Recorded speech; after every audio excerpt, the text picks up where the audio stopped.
¿Qué tal? Muy buenas tardes. Bienvenidos al ciclo de conferencias del Consejo Profesional de la Ingeniería de Tucumán. Bueno, hoy la conferencia va a versar sobre Open Networking Evolution y vamos a contar con la presencia de los siguientes disertantes.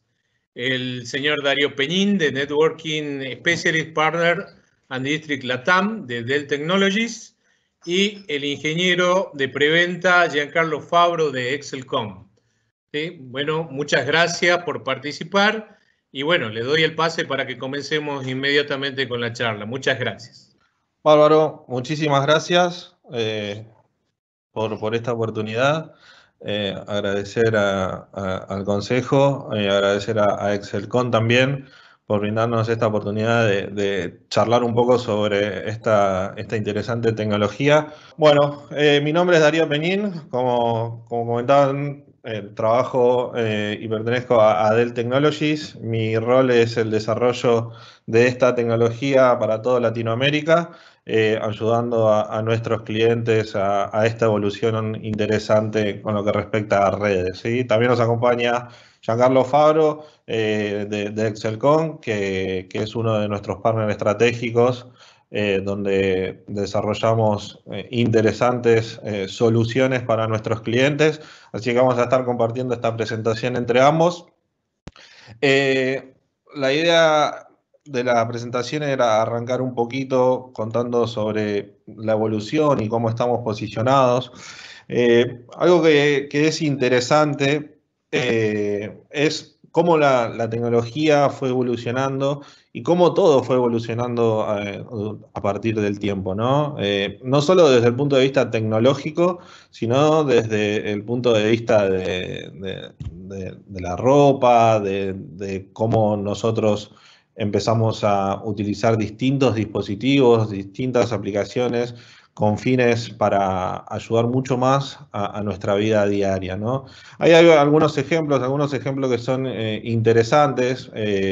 Muchos de ustedes deben estar familiarizados, pero a veces es interesante hacer un poco de retrospectiva y empezar a mirar hacia atrás y entender cómo fueron esos pasos, ¿no? Cómo fueron esos pasos, cómo fue esa evolución que tuvimos en un montón de mercados, en un montón de cosas cotidianas que nosotros vemos día a día, y que hay muchas cosas que no son tan tiempo atrás, ¿sí? Si vemos la evolución, por ejemplo, desde el lado de celulares, es una evolución que fue muy, muy, muy rápida en pocos años, ¿sí? Y, a ver, todo evoluciona, ¿sí? Es algo constante, es algo que no podemos frenar, ¿sí? Hasta los dibujos animados evolucionan, ¿sí? Ya ver algo como lo veíamos atrás en los primeros capítulos como de Los Simpson, y ver cómo hoy Los Simpson también evolucionaron en su faceta, en sus contornos, en sus dibujos, es algo que es constante y que, como decimos, no lo podemos evitar, ¿sí? Y esto está pasando, y está pasando en cualquier plano dentro de nuestra sociedad, ¿sí? Algunas cosas interesantes con respecto también a esta evolución y a la sociedad y a las personas. Algunos datos que son curiosos y que me gusta charlar sobre ellos. Este es un dato súper interesante con respecto a la atención, ¿no? A la atención de las personas. Se calcula que aproximadamente el promedio de atención de un humano es de 8 segundos, ¿sí? ¿A qué me refiero con esto? Es a que si yo, por ejemplo, en esta conversación, dentro de 8 segundos, no digo algo interesante, algo que a ustedes los haga motivar, algo que los haga pensar y volver a traerlos a esta conversación, probablemente los pierda, ¿no? Pierda ese hilo, pierda esa conexión que tenemos que tener cuando nosotros estamos haciendo este tipo de presentaciones y este tipo de charlas. Entonces, esto aplica un poco a entender de que esta evolución también, hoy el concepto de multitask, el concepto de que las personas están mucho más operando de forma múltiple, es un punto interesante, ¿no? Hay otros datos interesantes que es el tema de trabajo, ¿no? El trabajo remoto, el trabajo de los empleados, cómo las telecomunicaciones ayudó a esto, ¿sí? Quizás con esta realidad que estamos viviendo a nivel mundial, fue una forma obligada, ¿sí? De trabajar desde nuestras casas, de empezar a tomar hábitos que quizás esto no era normal, o también a estudiar desde nuestras casas, lo cual no era lo normal. Y eso es un cambio súper radical, es un cambio de paradigma súper interesante, y creo que esta realidad que estamos viviendo vuelve a cambiar ese paradigma y algo fundamental lo acelera, ¿sí? Acelera ese cambio de el modelo en el cual nosotros no estábamos basados desde el punto de vista del trabajo, desde el punto de vista del estudio y un montón de otras cosas más que quizás no estábamos acostumbrados a hacerlo de una manera digital y hoy en día de una manera quizás obligada si lo estamos haciendo, ¿no? Otro dato interesante que me gusta charlar es este, ¿no? Que fíjense que toda esta información, todos estos datos, todas estas evoluciones, ¿sí? Generan obviamente información, generan data. Y este número es un número súper para pensarlo, ¿no? Porque el 90% de los datos fueron producidos en los últimos 2 años, ¿sí? Acá vuelvo al punto anterior, vuelvo a esa aceleración con lo que tenemos nosotros en respecto a la evolución y que entendamos lo rápido, ¿sí? Que se está moviendo la tecnología, lo rápido que se está evolucionando. Y son datos que son interesantes de analizar, ¿no? Ver cómo quizás hace 10 años atrás, hoy el celular que probablemente la mayoría de ustedes tenga mayor nivel de procesamiento, mayor nivel de memoria que una máquina que podíamos tener en nuestras casas o que quizás un poquito antes, que solo podían tener algunas empresas. Hoy tenemos más procesamiento, más memoria, más capacidad de almacenamiento que esos dispositivos, ¿no? Y no estamos hablando mucho tiempo atrás, estamos hablando apenas algunos años hacia atrás. Y hay un punto que es interesante, que es el tema de la seguridad, ¿sí? La seguridad pasa a ser un rol clave, ¿sí? Hablamos de más datos, hablamos de conexiones, de una era un poco más digital, hablamos de una evolución y obviamente la seguridad pasa a jugar un papel clave, ¿no? Entonces, si nosotros buscamos alguna manera de capitalizar todo esto, podemos decir que estamos en una era de oportunidades, ¿no? Que hoy estamos en un proceso de transformación, en un proceso de evolución, ¿sí? Hoy está transformándose las industrias, ¿sí? Diferentes industrias que antes eran muy legacy y muy tradicionales, se están adaptando a esta era digital. Estamos conociendo nuevos productos que antes eran impensados asociarlos con tecnología, ¿sí? Ahí viene muy de la mano todo el tema de IoT, ¿sí? IoT es un punto clave que esta evolución trajo de la mano y que lo aceleró de una manera muy, muy rápida, ¿sí? Y esto lo están haciendo empresas del rubro de tecnología, pero también, sí, que son los incumbentes, pero están haciendo también empresas donde no tenían absolutamente nada que ver con tecnología, ¿sí? Donde su core business, su negocio, estaba orientado a otra temática, como puede ser el caso de Ford, donde su negocio era desarrollar autos, desarrollar una mejor mecánica y demás, pero hoy está más que claro de que el tema de automóviles, la inteligencia en los automóviles, el self-driving, todo ese tipo de nuevas tecnologías tienen que ser adaptadas por los fabricantes de autos, ¿sí? Y tienen que empezar a sumar dentro de su proceso de producción, dentro de su proceso de ingeniería, tecnología para poder seguir siendo competitivos en el mercado y básicamente porque es lo que la comunidad, la sociedad va a empezar a demandar, ¿sí? Hay un ejemplo que es interesante, lo pueden googlear, hay un informe muy bueno sobre esto y está basado sobre General Electric, ¿sí? General Electric, me imagino que muchos de ustedes lo conocen, es una empresa que está muy relacionada al mundo de la industria, muy relacionada al mundo de lo que es energía, ¿sí? Y General Electric hizo algo muy interesante con los motores Rolls-Royce de varios de aviones, ¿sí? De las empresas más conocidas que ustedes conocen, como Boeing, por ejemplo, donde lo que hizo fue una estrategia donde lo que se buscaba era ayudar a las empresas a reducir costos, ¿sí? ¿Y cómo lo hizo? De una manera muy sencilla, ¿sí? Agregando sensores dentro de cada uno de esos motores y entendiendo cada uno de esos sensores, en base a los datos que iban recolectando y haciendo análisis de esos datos, viendo cómo se podía mejorar la performance de esos motores. Y eso impactó de una manera directa en el costo anual que se tenía de consumo de combustibles y de consumo de mantenimiento de esos motores de una manera súper clara, ¿sí? Fíjense ahí, por ejemplo, eso es un vuelo de Dallas a un aeropuerto que está en Londres, ¿sí? Durante ese viaje entre Estados Unidos y Londres, el avión por motor recupera, digamos, 30 millones de data points, ¿sí? 30 millones de puntos de sensores que estuvieron recolectando información.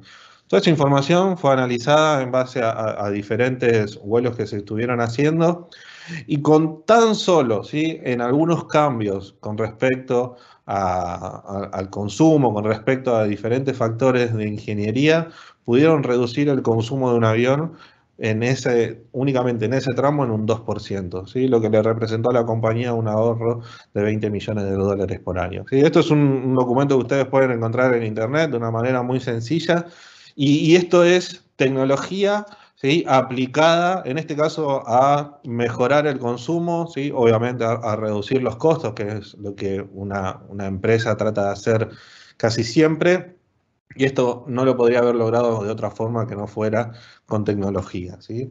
Entonces, este ejemplo puede aplicar a un montón de escenarios, ¿sí?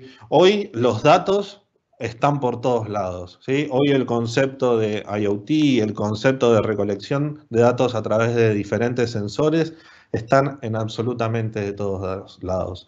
Lo que nosotros tenemos que empezar a hacer mayor inteligencia es en cómo agregamos esos datos, en cómo los obtenemos, en cómo nosotros los trabajamos y esos datos los volvemos obviamente en información, ¿sí?, obviamente en un proceso de analítica, ¿sí?, donde tenemos que trabajarlos, donde tenemos que explotarlos, donde tenemos que desarrollar esos datos, y claramente esto lo que sirve es para tomar insights, ¿sí?, para tomar decisiones, ¿sí?, decisiones desde el punto de vista de negocio, como puede ser el caso de los motores que les contaba, como decisiones de cambio de estructura, de cambios en su proceso de producción. Hoy esto es lo más importante de cualquier organización, ¿sí?, ya sea una empresa, ya sea un ente público. Es importante tener estos datos, poder transformarlos y poder tomar decisiones en base a ellos, ¿sí? Entonces, esto es un punto interesante, ¿sí? Y esto nos convoca, digamos, a todos los que estamos en esta llamada que nos dedicamos a la tecnología, ¿no? Y hoy la agenda, ¿sí?, sin dudas, hoy la agenda de las empresas y de los negocios está basada en tecnología, ¿sí? Y ahí hay tres pilares claves que son interesantes de entender, ¿sí? El primero es que Haití, ¿sí?, que la tecnología se volvió un factor dentro del negocio de cualquier organización, ¿sí? Antes Haití, ¿sí?, la parte de tecnología era un soporte, ¿sí? Era algo que nosotros desde el departamento de Haití dábamos soporte a alguna aplicación, pero no participábamos dentro del negocio, ¿sí? No éramos parte del negocio. Hoy eso cambió, ¿sí? Hoy el negocio, ¿sí?, muchas veces se desarrolla a través de Haití, ¿sí? Desde Haití es desde la parte tecnológica es desde donde salen las ideas y es desde como muchas veces nosotros llegamos a nuestros clientes, cómo nosotros podemos hacer entregas de producto, cómo podemos ayudarlos con una problemática, y muchas veces todo eso sale desde un punto de vista más de tecnología, de cómo salía antes en el pasado. Está más que claro que la tecnología, sí, ya barreras es difícil encontrar, ¿no? Hoy esta evolución que hablaba al principio me parece que no conoce de barreras, porque hoy cada vez tenemos tecnologías más rápidas, tecnologías aplicadas a diferentes verticales, ¿sí? Puede ser salud, puede ser la parte de agronomía, puede ser la parte de oil and gas, ¿sí? Hoy las tecnologías no conocen de barreras y hoy la tecnología está aplicada y ayudando a un montón de clientes en un montón de verticales. Y hay un punto interesante que es con respecto a la tecnología, que me parece que también somos la mayoría amantes de esto, es que todo esto sin duda no se va a poder lograr sin un ADN de software, ¿sí? Esto es crítico y esto es súper importante, ¿sí? El software pasa a ser y tiene un papel clave en cualquiera de las cosas que nosotros pensemos de acá en adelante desde el punto de vista de tecnología, ¿sí? El procesador es procesador, el memoria es memoria, el disco es disco, ¿sí? Esos valores y esos son cosas que no van a cambiar. Lo importante de todo eso es lo que nosotros pongamos arriba de esa infraestructura de hardware, ¿sí? La inteligencia, el verdadero cambio, la diferencia que nosotros vamos a poder hacer de acá en adelante está 100% en el software que nosotros desarrollemos, que nosotros implementemos y que empecemos a buscar diferentes opciones para, de nuevo, ayudar a la sociedad, ayudar a la comunidad o mismo también ayudar a nuestros clientes. Ahí hay un cambio súper interesante con respecto al software, ¿sí? Esto da para una conversación súper larga, pero es importante entender que el software cambia también, ¿sí? Como evoluciona el hardware, como tenemos procesadores más rápidos, también tenemos software muchos más inteligentes, ¿sí? Estamos en ese proceso de migración de pensar el software de otra manera, de una manera totalmente diferente, ¿sí? De aplicaciones del tipo monolíticas, donde nosotros pensábamos en aplicaciones más desde el punto de vista de algo más enlatado, algo más cerrado, a empezar el software desde un punto de vista más de microservicios, ¿sí? Lo cual tiene un montón de beneficios, ¿sí? Tienen beneficios, como ven ahí, algunos desde el punto de vista del riesgo, ¿sí? Minimizar el riesgo.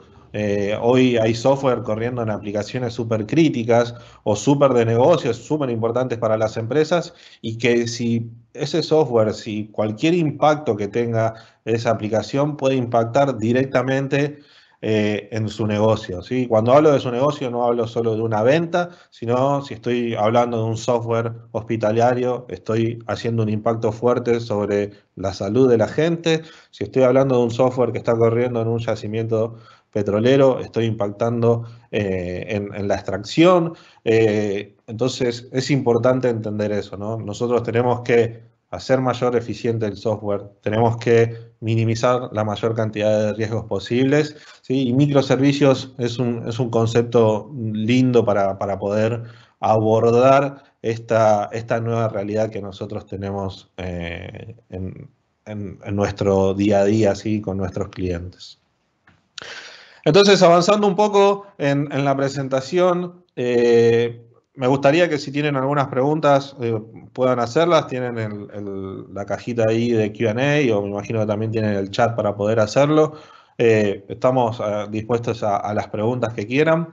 El próximo tema, que es hablar un poquito sobre la evolución del IT y entender, ahora sí, desde el punto de vista más de tecnología, ¿sí? Desde el punto más de vista de infraestructura, cómo fue evolucionando en el tiempo, para después, en el próximo tema, meternos 100% en cómo fue esa evolución del networking y cómo hoy se está viviendo el networking. Para esta parte de evolución de IT, va a estar Giancarlos ahí ayudándonos.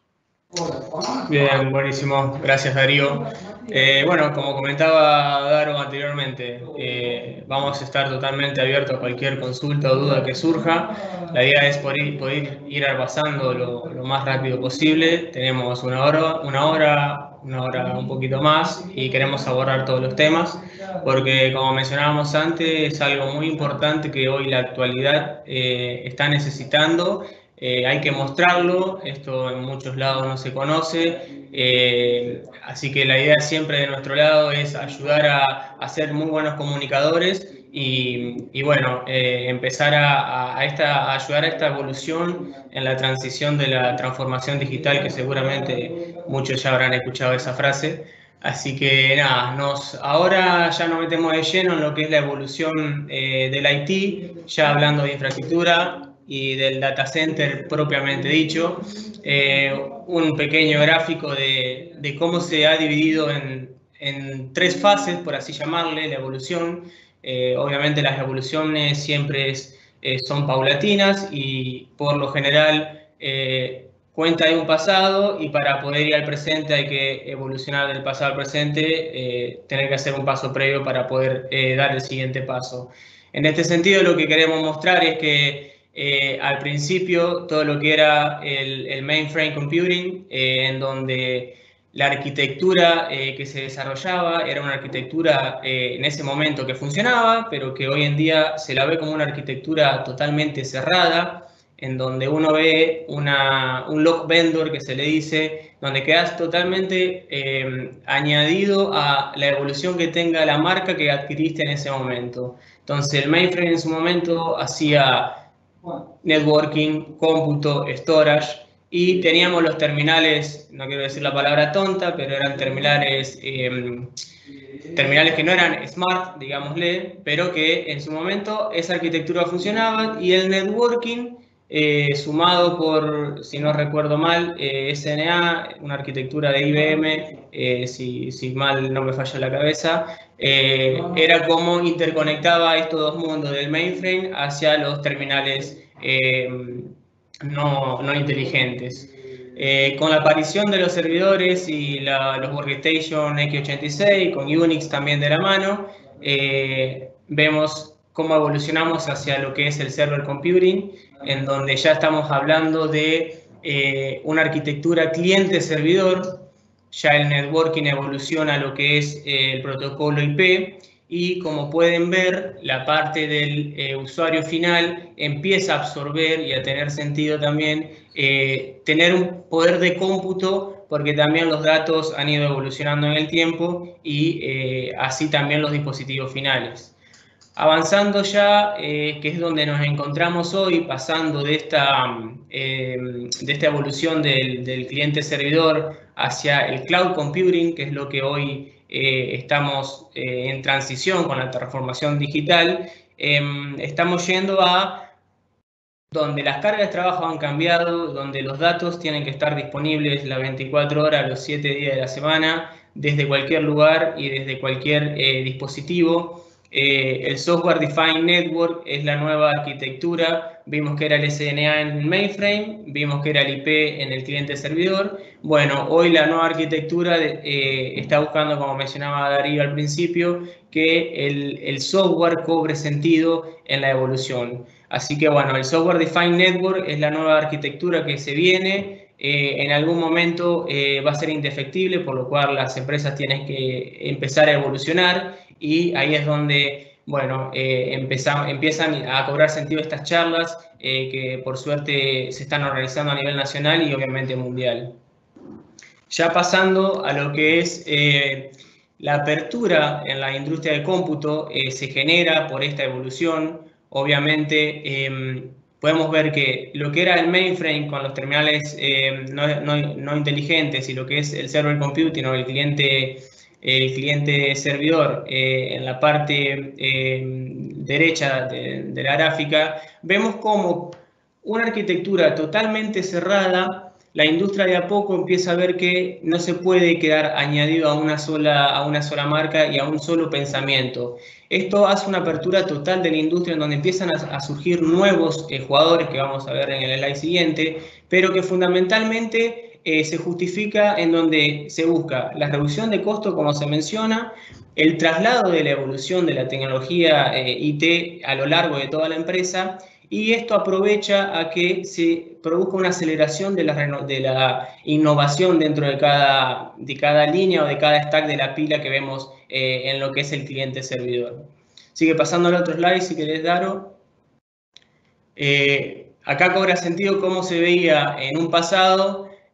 Los jugadores que tenían el monopolio, por así decirlo, eran 3 o 4. Entonces, bueno, en su momento servía, pero a medida que se fue evolucionando y que salían nuevas cargas de trabajos y las mismas industrias iban cambiando porque los datos fueron cambiando, surgen nuevos jugadores que se desagregan particularmente uno en cada uno en lo que mejor puede hacer, ya sea a nivel chipset, Intel y AMD, EMC en su momento con storage, Dell con lo que era portfolio de servidores, computadora, bueno, sistemas operativos, base de datos, bueno, ven cómo se abre el mercado y ahí está elección del consumidor y de la industria de poder armar su arquitectura totalmente diferente a ir a una arquitectura cerrada como nos ofrecían antes los mainframe.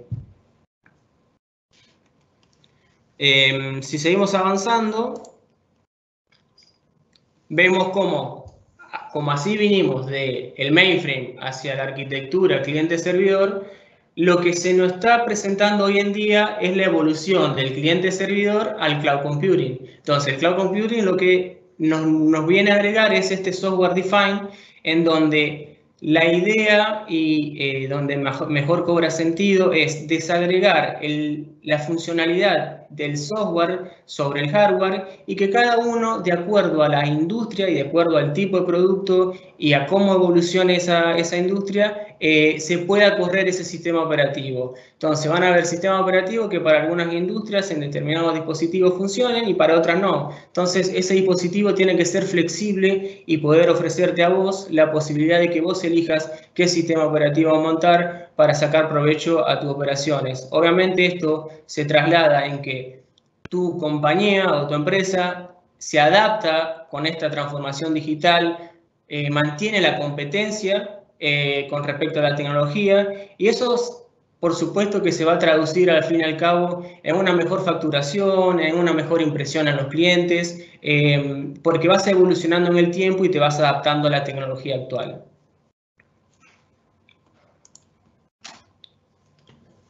Como mencionaba antes, uno tiene que saber de dónde viene para saber hacia dónde se va. En determinados puntos uno necesita una coexistencia de ambos mundos.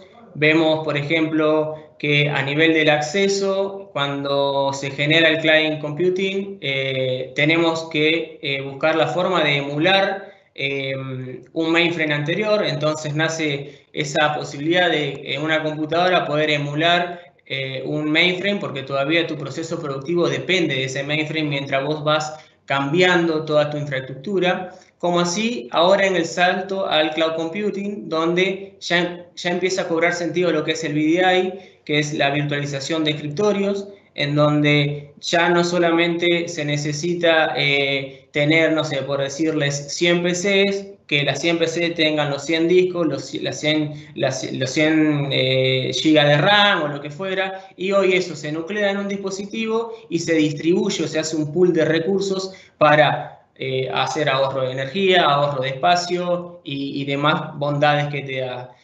A nivel de datos, como pueden ver, antes se veían datos lo que eran estructurados, hoy hay mucha creación de video, muchas imágenes, lo que genera más una creación de datos no estructurados y por consiguiente ya el mainframe e incluso el cliente servidor empieza a perder sentido en cómo manejar esos tipos de datos y se tiene que migrar a una tecnología de nube, llamémosle, ya sea pública, privada, no importa, en donde el hardware se vincule a un software, a una capa, en este caso de virtualización, en donde se crea un pool y se genera el consumo, ya sea por máquinas virtuales, por container, y se genera un consumo controlado y diversificado con un solo punto de contacto de administración y orquestación y obviamente todo mucho más fácil de llevar el día a día para el operario IT.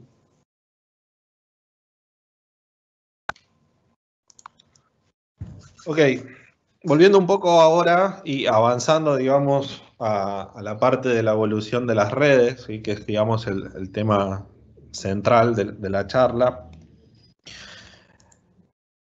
Vemos que esta evolución, ¿sí? que tuvimos desde el punto de vista de cómputo, ¿sí? Desde los mainframe hacia hoy, hablar de que mis cargas de trabajo, mis máquinas, mis servidores, no los tengo ni siquiera físicos dentro de mi organización, sino que los tengo montados en la nube y los consumo como consumo cualquier otro servicio, ¿sí? Como estamos acostumbrados a consumir Netflix o Spotify, hoy también puedo consumir un servidor y montar ahí mi aplicación, por ejemplo.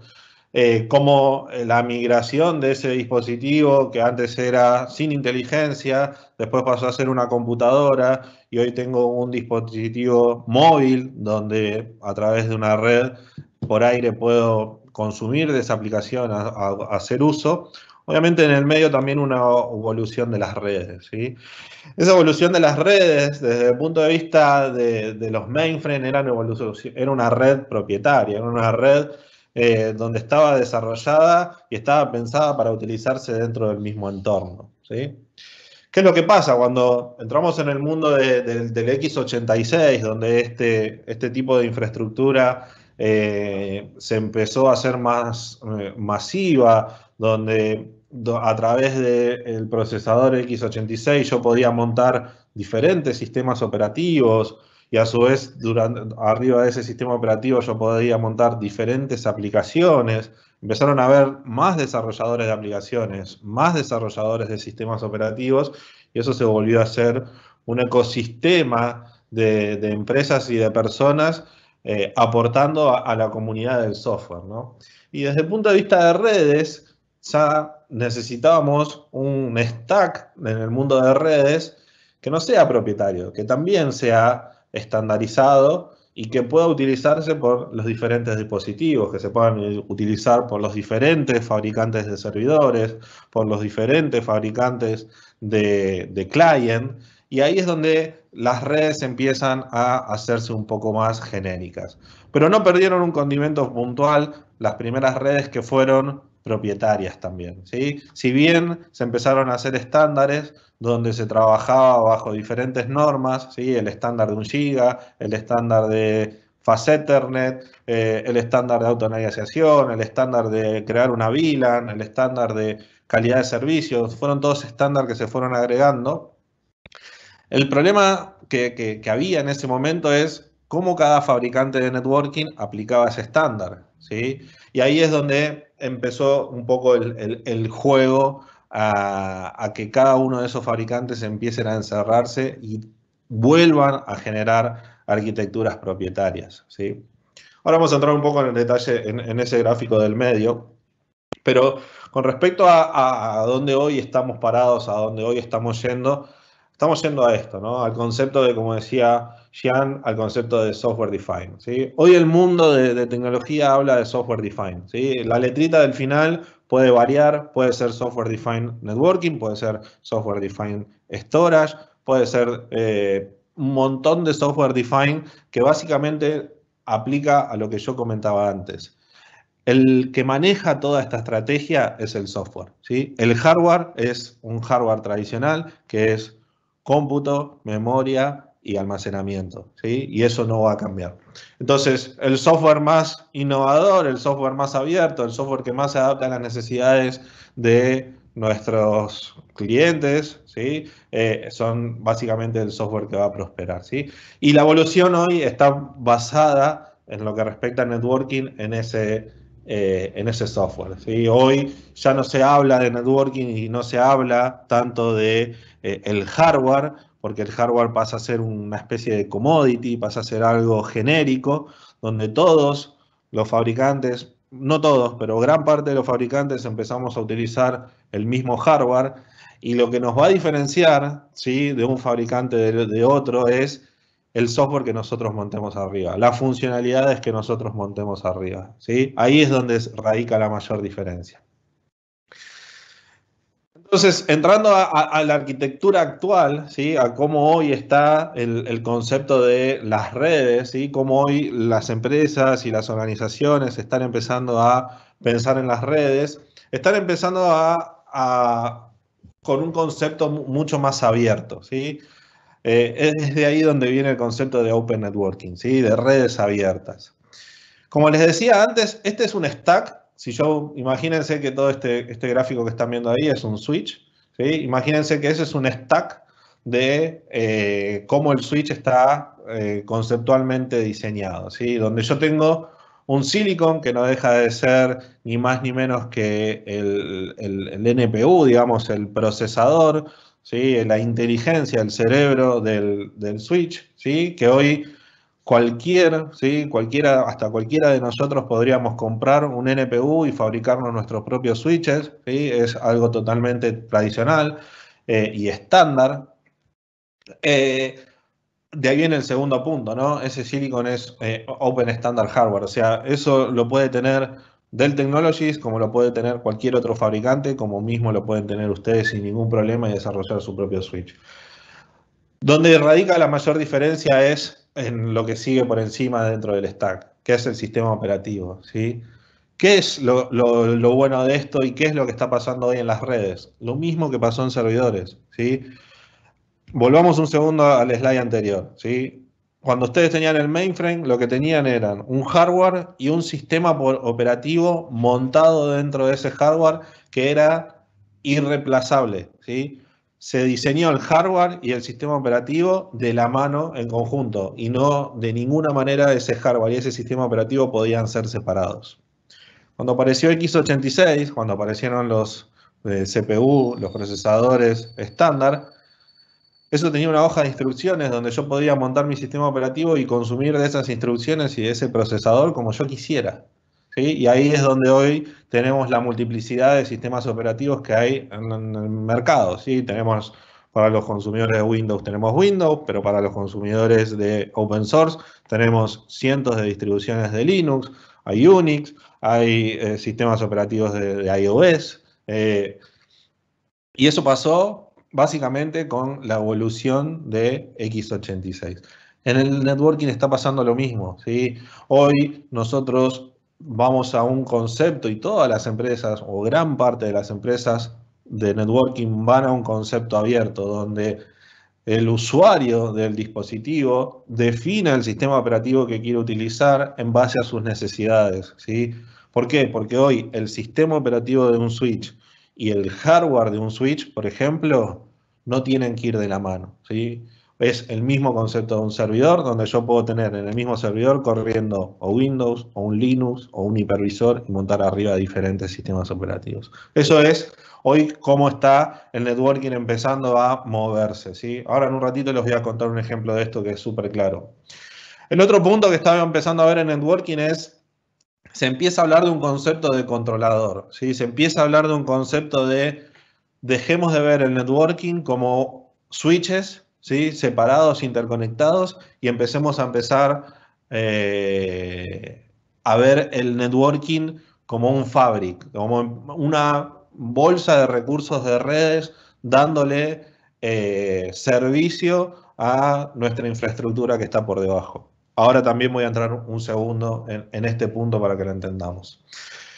Y lo más importante es, o una de las cosas más importantes para mí es lo de arriba, ¿sí? La palabra estándar es lo que hace y lo que define todo esto, ¿sí? Porque cuando nosotros necesitamos orquestar, cuando necesitamos hacer que una arquitectura de networking sea automática, necesitamos basarnos en estándares, ¿sí? No podemos trabajar con arquitecturas cerradas porque, de nuevo, estamos obligando a los usuarios a un concepto que ya lo dejamos atrás hace tiempo con el mainframe y lo que nosotros queremos es que los usuarios sean abiertos a la hora de decidir su sistema operativo, su hardware, sus herramientas de automatización, de administración, de control, de monitoreo y demás, ¿sí?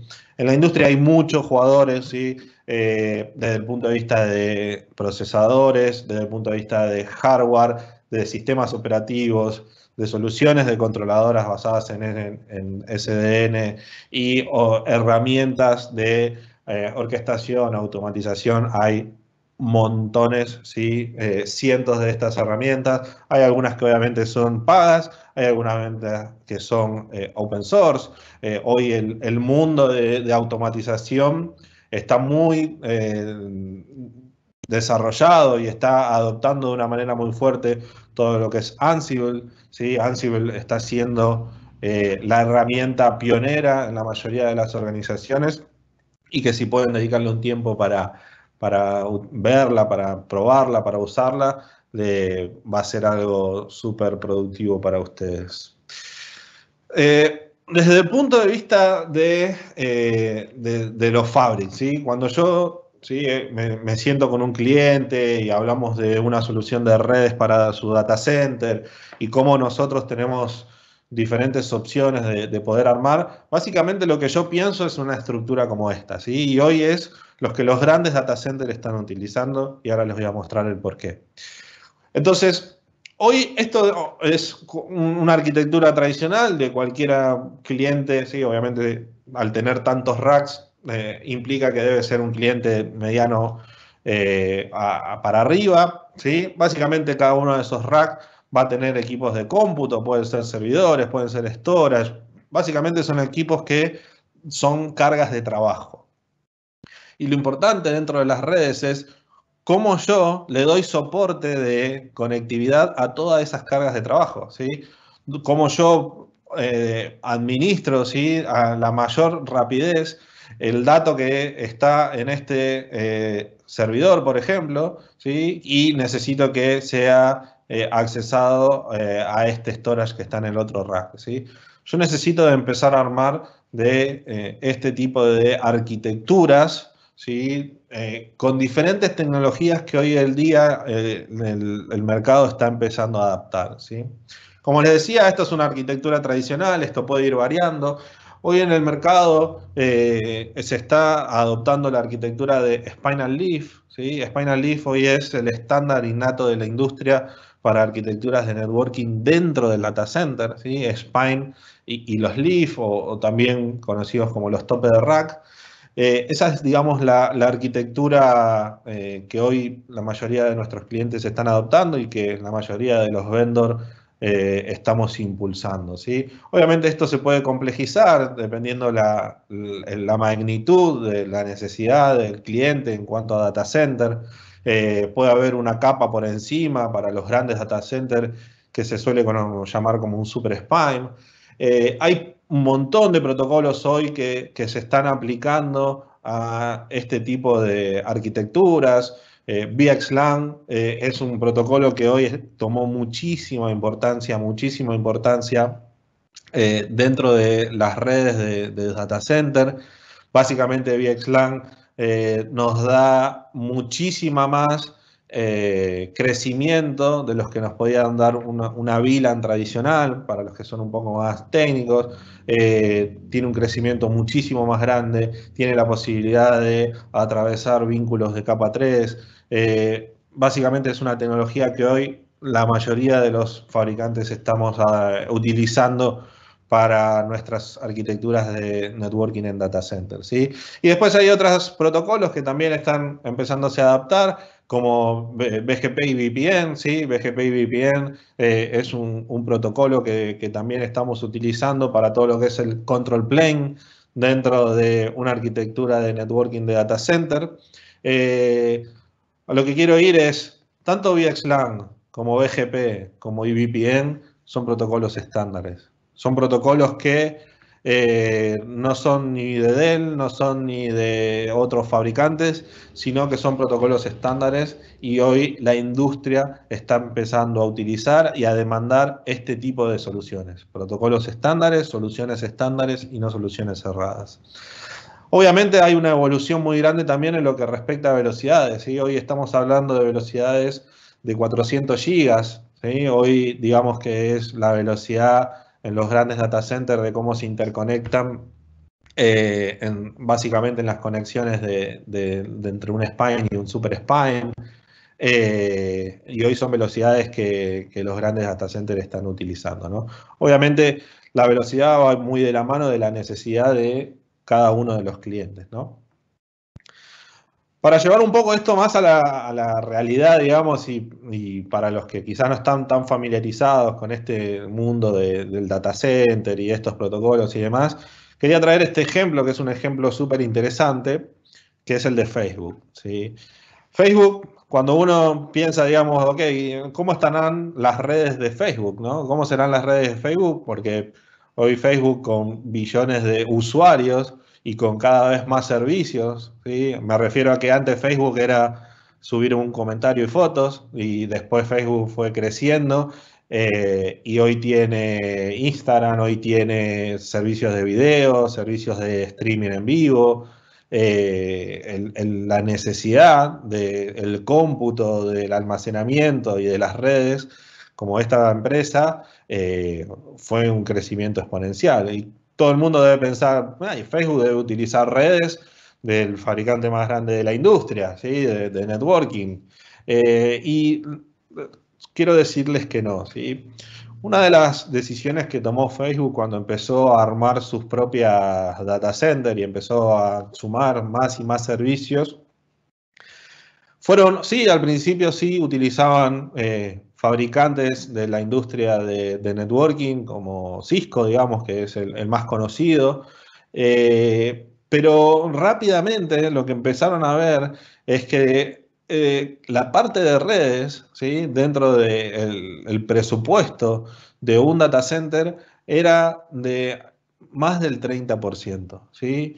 Y eso no era, digamos, el único punto donde Facebook tenía que invertir dentro de sus data centers, ¿no?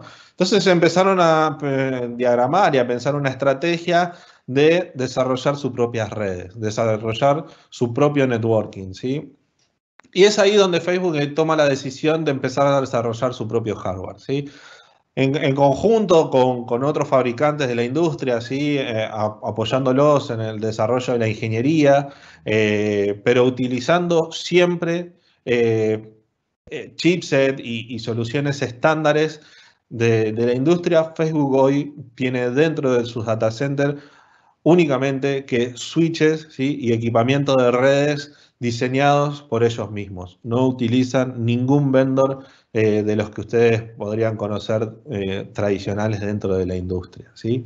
Y esto fue un cambio revolucionario para Facebook, porque está utilizando el concepto que veíamos antes. Facebook agarró un procesador estándar de la industria, desarrolló su hardware y además de eso desarrolló su propio sistema operativo. Lo que ven arriba a la derecha es un ejemplo de un diagrama del sistema operativo de Facebook que se llama Facebook OS, ¿sí? FBOS, que no es ni más ni menos que un sistema operativo de networking desarrollado por el propio usuario que lo utiliza. Las ventajas de eso, muchísimas, ¿sí? Básicamente armaron una solución a medida de sus necesidades, desde el punto de vista del hardware, como desde el punto de vista del software, desde el punto de vista de administración y mantenimiento, lo cual es un cambio de paradigma totalmente revolucionario dentro de la industria. Lo que tienen abajo son algunos ejemplos de F16. Para los que están interesados les dejé el link para que puedan entrar. Esa es la página de Facebook donde habla de todo su departamento de ingeniería. Tiene una sección puntual en lo que respecta a redes. F16 fue lanzado, que es, digamos, el nuevo esquema de Facebook, fue lanzado el año pasado y es como hoy sus data centers están empezando a conectarse, ya sea un data center como varios data centers dentro de su mismo campus, a los cuales ellos llaman HGrid.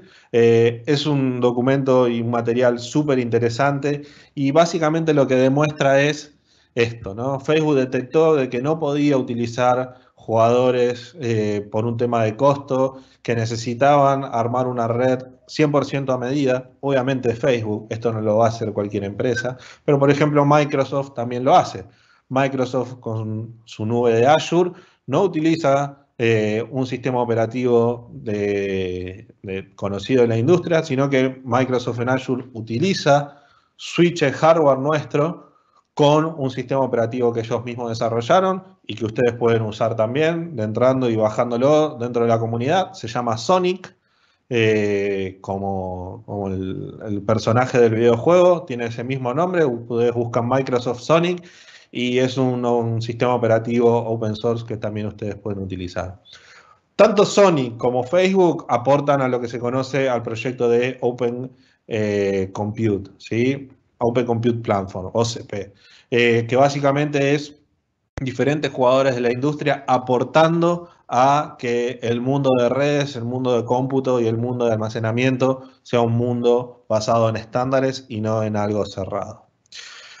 Avanzando ahora con el tema de cómo esto impacta dentro de las personas, ¿no? Porque todo este cambio de paradigma, tanto desde el punto de vista de cómputo como desde el punto de vista de redes, cambia los roles dentro de las organizaciones, ¿no? Y ahí ya nos va a hablar un poquitito con respecto a el papel de la gente de IT dentro de las empresas o dentro de las organizaciones. Perfecto, gracias Darío. Bueno, entrando entonces, vimos lo que fue la evolución de la tecnología IT, pasamos por lo que fue particularmente el networking y no queríamos dejar de mencionar la evolución del recurso humano de IT. Seguramente más de uno de los oyentes trabaja o está vinculado a esta área y tal vez ingenieros recién recibidos o que están por recibirse están viendo a dónde perfilar de forma laboral sus estudios, por lo cual nos pareció importante que conozcan cómo ha ido evolucionando estos perfiles y a qué apunta el futuro en lo que respecta el IT. Como podemos ver y se nota básicamente en lo que era el mainframe, teníamos entre una y dos personas en donde habían dos administradores. Concentrémonos en el administrador del mainframe. Este administrador era quien se encargaba de toda la arquitectura de una compañía, ya sea a nivel cómputo, ya sea a nivel networking. Por consiguiente, estaba la empresa o la organización destinada a tener un solo recurso capacitado para absorber las cargas de ese momento.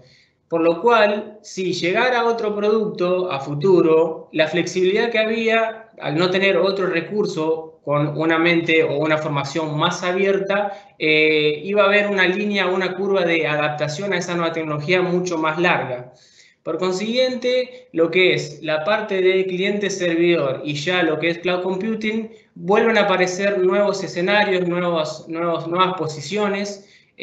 Más adelante nos vamos a concentrar en lo que es el administrador del networking, que es de lo que se trata la charla, pero no quería dejar de mencionar, como ven en la parte de cloud computing, la aparición de la persona de DevOps, que para mí, eso es un punto de vista personal, es importante que aparezca debido a que va a ser un ingeniero dentro de la infraestructura que continuamente va a estar haciendo la reingeniería de los procesos y las comunicaciones internas de cada compañía en busca de una evolución constante para mejorar algún proceso o demás. ¿Qué significa esto? Que hoy se está pensando en que la infraestructura IT no esté destinada únicamente a soportar la operación, que básicamente es lo que estamos encontrando hoy en día. Están muy abocados a mantener las operaciones y no tienen el tiempo suficiente para poder desarrollar nuevas herramientas o nuevos caminos para mejorar el negocio.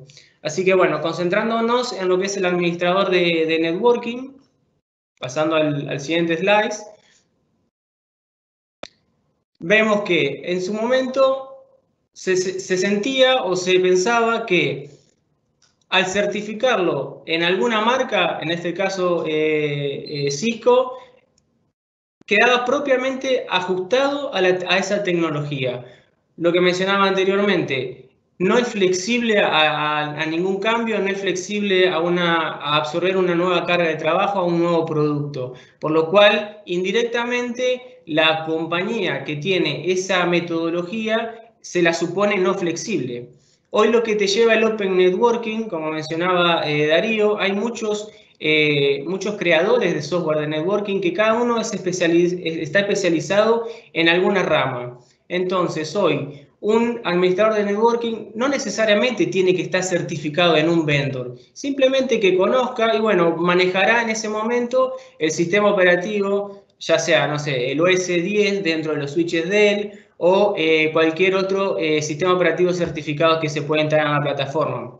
Pero no solo eso, puede haber una figura como es el administrador de convergencia o el administrador de virtualización, en los cuales no necesariamente ellos tienen que tener un conocimiento vasto de lo que es la administración de redes, porque le van a dar otra utilidad a ese switch y en el caso, por ejemplo, de el administrador convergente, que no va a ser un experto en redes tradicionales, va a estar interesado en defender lo que es la estructura de implementación, ya sea de Software Defined Storage o hiperconvergencia, de manera que cobra otro sentido ese producto, porque está abierto y es flexible a lo que se necesite. Y ahí vuelve a aparecer la imagen del DevOps, que es el ingeniero de desarrollo, el cual va a utilizar esa plataforma para potenciar el desarrollo de nuevas aplicaciones o nuevos procesos. Entonces, claramente se ve que se abren nuevas posiciones totalmente abiertas y no centradas en una sola certificación. Antes el estar certificado cobraba mucho sentido y se vendía muy bien, y hoy, a medida que pasa el tiempo, si bien algunas certificaciones siguen siendo muy útiles, no queremos decir que no, pero que en el futuro tiene un futuro incierto, si realmente tiene que estar certificado textualmente en un vendor o en un código propietario. Siguiendo más adelante, vemos entonces cómo evoluciona no solo el mainframe a la parte que sería cliente-servidor, sino que también en la evolución al cloud computing. Acá vamos a plantear dos puntos de vista que existen. Este es el punto de vista del empleador. El empleador va a tener que hacer una nueva inversión en ese administrador de redes, porque lo va a tener que volver a capacitar, como mencionábamos antes. Vamos a tener que desestructurar a ese administrador que tenía un código propietario y que únicamente sabía manejar ese tipo de switch o sistema operativo, y ahora hay que volver a reinvertir para que se vuelva a capacitar y pueda seguir adelante las operaciones con el Open Networking. O bien redesarrollarse, o sea, buscar nuevas posiciones, incluir nueva gente y empezar a cubrir esos espacios que la evolución de la tecnología te somete, ¿no es cierto? Del lado de vista del empleado, y esto lo tomo también personal y quiero que sea también un mensaje para los oyentes, ven cómo hay que reinventarse y reutilizar lo que son las herramientas que surgen todos los días y estar continuamente actualizado de la mano de la tecnología. Esto yo quiero que la mayoría de todos vayamos por el camino número 1 y no por el camino número 2 de retirarse de esa tecnología o de ese espacio dentro de una empresa para cambiar a otro. Muchos de los oyentes o no, simplemente le gusta la parte de networking y van a ir viendo que a medida que pasa el tiempo se van a tener que ir reinventando y teniendo nuevas herramientas para poder seguir adelante. De lo contrario, la tecnología, como decimos, te pasa por encima y inevitablemente ya no servís para ese puesto, y las organizaciones buscan que uno esté actualizado continuamente. Por consiguiente, es un mensaje que a mí me gusta dar de: traten de ser lo más flexible posible y de estar siempre actualizado, pero de una manera abierta y no cerrada a una sola marca. Entonces, acá vemos un claro ejemplo de un administrador de mainframe que en su momento se certificó, bueno, para dos tipos de productos. Llegado a la arquitectura cliente-servidor, hasta ahí llegó esa certificación SNE de Nobel. Y ya para el cloud computing ya no se utiliza y no cobra sentido tener esa capacitación. Así que fue una inversión que, bueno, en su momento sirvió y está muy bien que así sea, pero no se vio a futuro cómo se podría reutilizar esa formación. Hoy lo que vemos también por ahí es, bueno, una formación ya sea en Cisco o en cualquier otra marca. Hoy en lo que es el modelo cliente-servidor sigue funcionando, pero ¿hasta cuándo? O sea, el mensaje es no cerrarse a una certificación, sino a tener una apertura de ser flexible, que es lo que hoy más en día te exige la tecnología. Correcto. El mensaje está claro, sí, estamos en el momento justo. Esta tecnología es una tecnología que está empezando a evolucionar ahora, que está empezando a adaptar ahora. Entonces, me parece el momento justo. Excelente. Entrando un poco a la última parte, sí, les voy a robar 5 minutos más para poder tocar este tema. queríamos hablar con respecto a un avance también. Recién hablamos de la tecnología aplicada al data center, ¿no? Cómo los data centers están evolucionando y cuál es la tendencia. Pero hay una tecnología que está muy fuerte, ¿sí? Estamos en ese proceso de incubación que es 5G, ¿sí? 5G va a venir, no sé cuándo en Argentina, pero en algún momento va a llegar y les puedo asegurar que cuando llegue va a ser un cambio revolucionario como lo está haciendo en todos los lugares que se está implementando. Y para arrancar esto me gusta preguntar qué es 5G, ¿no? Y la verdad que muchos me dicen mayor velocidad, ¿sí? Y yo le respondo, no es eso, no es un 4G más una G donde yo lo único que tengo es un poquito más de velocidad y nada más que eso, ¿no? Eso es una visión muy cortita de lo que 5G viene a traer. El paradigma de 5G es mucho más grande. Y eso, ¿por qué lo es? Por esta realidad, ¿sí? Acá hay un ejemplo súper interesante de lo que pasa a 60 segundos en las redes hoy en día, ¿sí? Si ustedes empiezan a ver, y los proveedores de servicio están todo el tiempo midiendo y censando qué es lo que pasa, hay valores que son súper interesantes, ¿no? De cantidades de mail, de streaming, de música, de un montón de cosas que están pasando en las redes solo en 60 segundos, ¿sí? Entonces, basado en estos números y basado a que la tecnología pasa a ser clave en un montón de aspectos de nuestra vida cotidiana, necesitamos empezar a tener redes preparadas de una manera diferente, ¿sí? Como les decía, la tecnología pasa a ser clave en un montón de aspectos, ¿sí? Desde el punto de vista de autos que se manejan de manera automática, la tecnología cada vez empieza a ser más exponencial y estar en todos lados, como pueden ser en los carteles, ¿sí? Imagínense señalización de tránsito que hace una advertencia por algo de tecnología, ¿sí? Y esto es un cambio de paradigma totalmente diferente a lo que estábamos acostumbrados. O cómo la tecnología empieza a aplicarse a cosas cotidianas, como un semáforo para una persona que está mirando el piso porque viene utilizando su celular y no le presta atención al semáforo a la hora de cruzar la calle, porque está metido metido dentro de su teléfono con lo que esté haciendo. Entonces 5G, desde el punto de vista de la movilidad, viene a traer dos puntos interesantes, ¿sí? Desde el punto de vista de mercado y tecnología, ¿sí? Que son, digamos, los trends, son las cosas más destacadas, y desde el punto de vista de inversión, ¿no? ¿Qué implica esa inversión?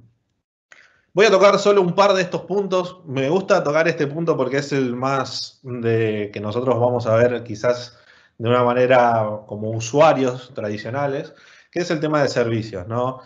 Cuando hablo de servicios está metido ahí todo el mundo de realidad aumentada, realidad virtual, el gaming, y cómo estas redes de 5G van a hacer un cambio de paradigma total, ¿sí? La red, cuando ustedes se sientan a ver una topología, una infraestructura de red 5G, es algo totalmente diferente de lo que estaba diseñado en una red legacy de 4G o LTE, ¿sí? Las redes son totalmente diferentes y este es un cambio súper importante. La posibilidad de tener slice, ¿sí? De poder tener una red donde tengo montado sobre la misma red diferentes usos, ¿sí? Que pueden ser, obviamente, la parte de telefonía, pero obviamente implicamos acá todo lo que es el IoT de una manera mucho más fuerte, todo lo que es Mission Critical IoT, donde yo necesito respuesta de real time, y todo eso puede estar montado dentro de la misma red de una manera segmentada, cosa que hoy en día es algo imposible de pensar con las redes tradicionales 4G, ¿sí? Desde el punto de vista desde el Edge, desde la distribución, esto lo vimos antes y esto es un mensaje clave para que yo quiero que se quede. Hoy lo que estamos tratando de hacer es acercar el dato, ¿sí? Lo más cerca del dispositivo posible. Hace un tiempo atrás lo que se pensaba era la centralización, ¿sí? Yo centralizo todo en un data center, centralizo todo en un punto y desde ahí tomo las decisiones. Lamentablemente ese modelo no funciona en cargas de trabajo de real time, ¿sí? Porque yo necesito una respuesta rápida, yo necesito tomar la decisión de una manera instantánea. La única manera de hacer eso es acercando el dato, acercando la inteligencia lo más cerca del edge posible, lo más cerca del dispositivo posible, ¿sí? Obviamente que va a seguir estando toda la parte del core, que es donde yo centralizo, y la parte de la nube, que es donde yo puedo hacer todas mis analíticas y puedo hacer lo que mostraba antes de la toma de decisiones basadas en los insights. Pero hoy el paradigma está cambiando. Estamos basándonos en un proceso de descentralización a lo inverso de lo que hacíamos hace un tiempo atrás, ¿sí? El otro punto que es súper interesante con las redes de 5G, y acá sí es, digamos, lo más relevante, lo más importante o lo más notorio dentro de una red, obviamente las velocidades van a subir, ¿sí? A diferencia de 4G, 5G tiene una posibilidad de crecimiento de hasta 10 gigas en el aire, lo cual hace una apertura a un montón de experiencias que los usuarios pueden tener, ¿sí? Pueden tener muchísima mejor experiencia en lo que respecta a media, a entretenimiento. Imagínense tener la posibilidad de hacer un show, ¿sí? de un cantante, de una banda, y estar viéndolo a través de 5G con unos cascos de realidad virtual en una experiencia 100% interactiva e inmersiva, ¿sí? Ese tipo de cosas no están lejos, ese tipo de cosas van a venir. Las redes 5G van a permitir eso. Les puedo asegurar que van a evolucionar rápido y esto abre un montón de posibilidades, un montón de mercados, un montón de opciones que vamos a tener, tanto los usuarios tradicionales a pie como las empresas, para desarrollar nuevas aplicaciones, nuevos servicios y de una manera portátil, ¿sí? No vamos a tener que estar atados a una red de internet dentro de nuestra casa o una red de internet que tengamos en algún espacio público. Esto lo voy a tener totalmente portátil en cualquier lado donde yo me esté moviendo, ¿sí? Así que como conclusión, muchísimas gracias por esta oportunidad. Espero que les haya servido. Tratamos de cubrir un poco todos los aspectos, haciendo un poco de énfasis en la evolución del networking, tratándolo de abordar desde la evolución dentro de un centro de cómputos, desde la evolución de las redes de 5G. Así que, sin más, no sé si hay alguna pregunta. Y cualquier cosa, esos son nuestros datos de contacto para que puedan comunicarse con nosotros.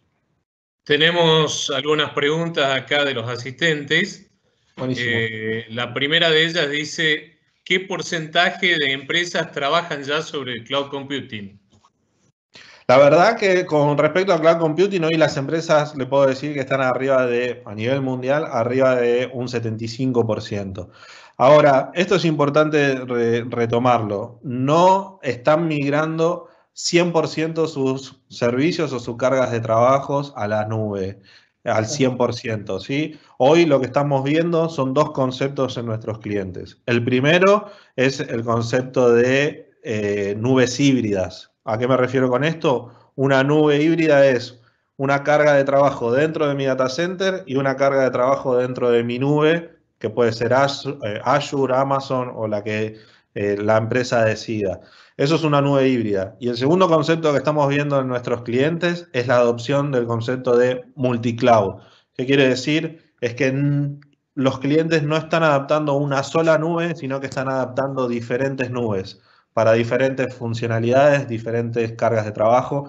Puede ser que utilicen Azure, que es la nube de Microsoft, para algunas cosas, y pueden ser que utilicen Amazon para otras cosas, y eso lo estamos empezando a ver. Nubes híbridas y multicloud. Bien, yo ahí de mi lado, si puedo agregar, la diferenciación entre el tipo de compañía que hoy en día está yendo al cloud computing. No todas están, no digo capacitadas, pero un perfil de algún ente de gobierno o alguna entidad bancaria, obviamente esos datos, tal vez por compliance propiamente dicha de la compañía, los datos tienen que estar resguardados localmente. Así que eso también es un concepto y es un cambio de paradigma que de a poco se está trabajando con los clientes, de que la nube es segura. Veo que después viene una pregunta sobre la seguridad en las nubes. Hoy en día eso está muy bien controlado, es cuestión de trabajar en los clientes, dar un mensaje totalmente claro y correcto de cómo son las tecnologías y de a poco, como dijimos en toda la presentación, la transformación digital te lleva a que en algún momento la nube empiece a ser el mayor competidor. El hardware va a seguir existiendo, tiene que haber espacio físico en discos, tiene que existir un rack, pero de a poco todo lo que es as a service, que también han conocido en algunas otras charlas, va a empezar a cobrar mucho sentido. Bien. Justamente la siguiente pregunta es, ¿qué nivel de seguridad tienen hoy los datos en la nube?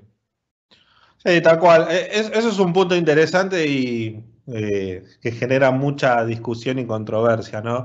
Eh, Básicamente hoy hay que pensar de quién es el dueño del dato, ¿no?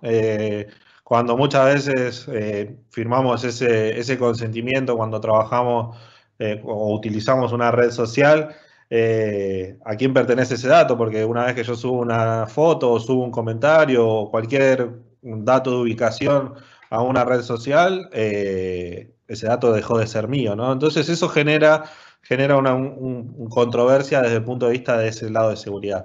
Obviamente los data centers de este tipo de soluciones de nube están súper preparados, súper redundados y tienen altos niveles de seguridad.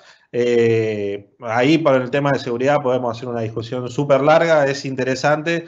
Desde mi punto de vista personal, los datos son seguros. Obviamente hay que ser muy, muy inteligente, digamos, a la hora de entender qué datos yo subo verdaderamente a la nube y qué datos no. Otra consulta dice, a velocidad de más de 10 GB, fibra o cobre, ¿qué tecnología usan los switches?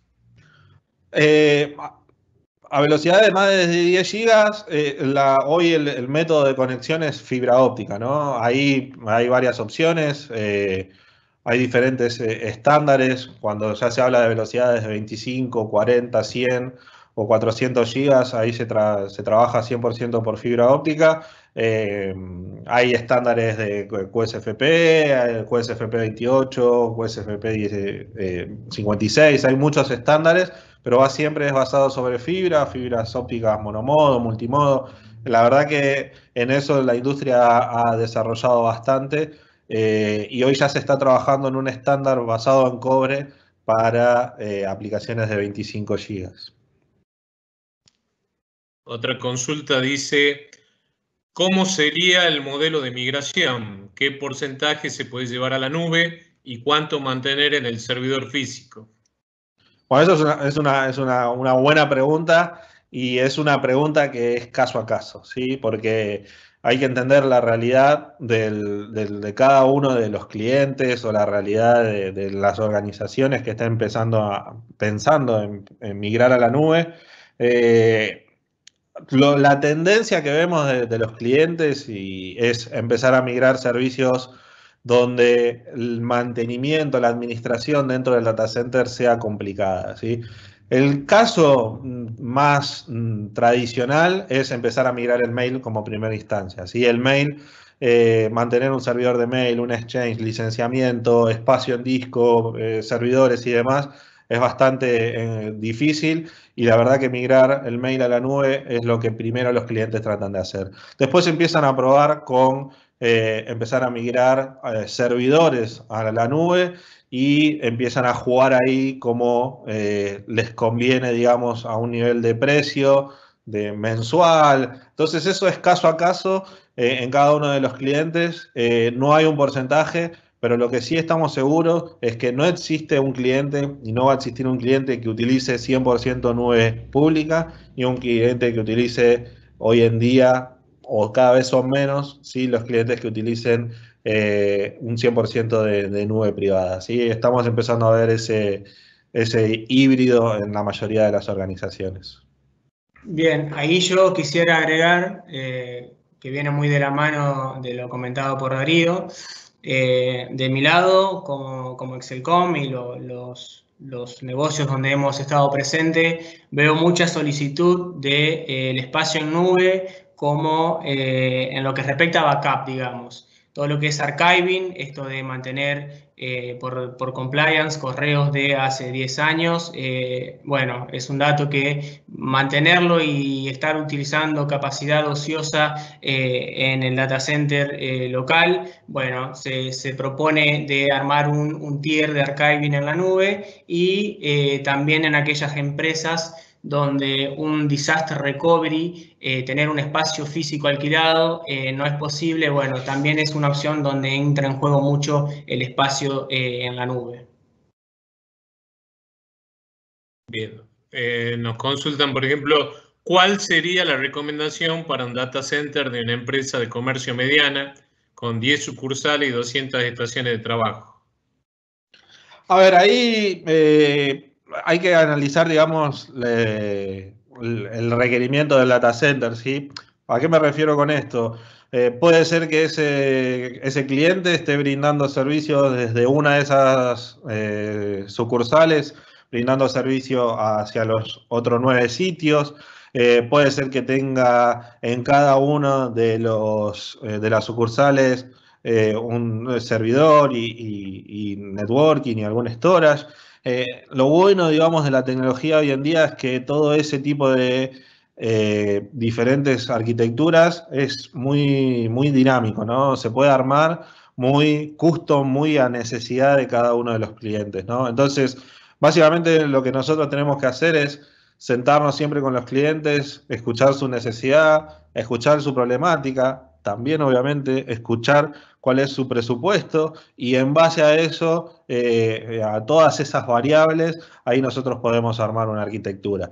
Pero eso es muy, muy dinámico, ¿no? Muy, muy cambiante y va caso a caso porque puede haber este mismo escenario en 2 clientes diferentes y la solución sea totalmente diferente en un caso y en el otro. Bien. Otra pregunta dice, ¿la virtualización de los routers y switches es a nivel data center? ¿Cómo se hace con el router remoto de otras sucursales, por ejemplo? Ok, a ver, ahí la virtualización de los routers y los switches es a nivel de data center. La respuesta es sí, sí. Lo que hoy nosotros estamos buscando y lo que la industria está adaptando es a virtualizar las redes, ¿sí? Básicamente va a seguir habiendo switches, ¿sí? Va a seguir habiendo el hardware físico dentro del data center. Lo que, de nuevo, nosotros tenemos que ser bastante estratégicos y ayudar a los clientes y a los usuarios es a entender cuál es su necesidad y ver cuál es la mejor opción para virtualizar ese router o ese switch que lo quiera hacer, ¿sí? Es un punto interesante y, de nuevo, yo mostré antes en un slide cómo, ¿sí? Es una arquitectura de data center tradicional. Pero obviamente arriba de eso, ¿sí? Hay una arquitectura de cómo yo me conecto a la WAM, ¿sí? De cómo yo me conecto hacia otras sucursales, que es un poco ahí el ejemplo de esa segunda pregunta. Hoy, ese tipo de conectividad hacia otras sucursales está muy trabajado y lo estamos impulsando mucho con otro famoso software defined, ¿sí? En este caso es el software defined WAN, ¿sí? El SD-WAN es básicamente hoy la solución que todas las organizaciones están empezando a mirar con buena cara a la hora de cómo conectar sus diferentes sucursales, ¿sí? Desde un concepto más desde virtualización que en una arquitectura tradicional de la que hoy estamos acostumbrados a conectar la WAN. Bien. La última pregunta dice, ¿hay algún software de migración a la nueva tecnología de Open Networking? A ver, ahí hay que analizar básicamente dónde está parado el cliente, ¿sí? Hoy qué infraestructura de networking tiene y hacia dónde quiere ir, ¿sí? Lo que yo mostré antes era una topología tradicional. Hay que ver qué es lo que hoy tiene hoy, qué sistema operativo, qué lenguaje utiliza, cuál es la configuración y en base a eso ver cómo nosotros, en base a la opción de sistema operativo que nosotros elijamos, ver cuál es la mejor opción. ¿Hay herramientas de migración? Sí, hay herramientas, pero es, de nuevo, es bastante complicado porque las opciones de nuestro lado son varias.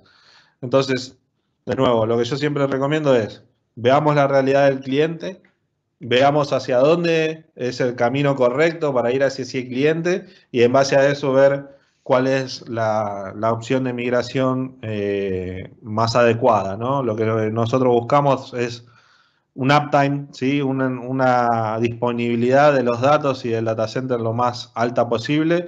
Entonces, lo que buscamos también es que las redes sean lo más transparentes a la hora de hacer una migración, por ejemplo, en el caso que preguntábamos. Bien, muchísimas gracias. Muchísimas gracias Giancarlo Fabro y Darío Penín, a Excelcom y Dell Technologies por haber aportado, digamos, a estos importantes disertantes. Y bueno, desde el Consejo Profesional de la Ingeniería los invitamos a seguir a partir de las 17 con este ciclo de conferencias. Muchísimas gracias a todos. Gracias a todos. Gracias a todos.